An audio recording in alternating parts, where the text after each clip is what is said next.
பாரு இடக்கு முடுக்க ஏதாவது எழுதுனா உன் மண்டையில இருக்க ஒரு முடியா பிச்சு பிச்சு எடுத்துருவோம் சொல்லிட்டேன். நேத்து நீ என்னை தள்ளி விட்டுட்ட.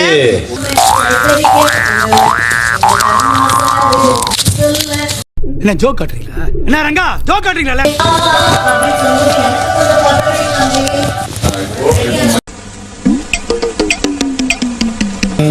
சரி நானே பெருக்கிடுறேன். ஏய் டிரான்ஸ்லேட்டர்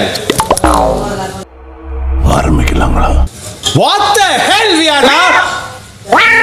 டிரான்ஸ்லேட்டர் கிழிச்சு போடுவாங்களா? நம்ம யார் வம்புக்கும் போறது இல்ல, யார் தும்புக்கும் போறது இல்ல. வேற எதுல வேற வேணா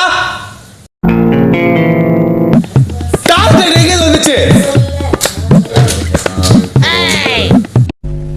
என்னால முடியலடா. ஏன் இத்தனை நோட்புக் இருக்கு கிழிச்சு போட தெரியாது? டிரான்ஸ்லேட்டர்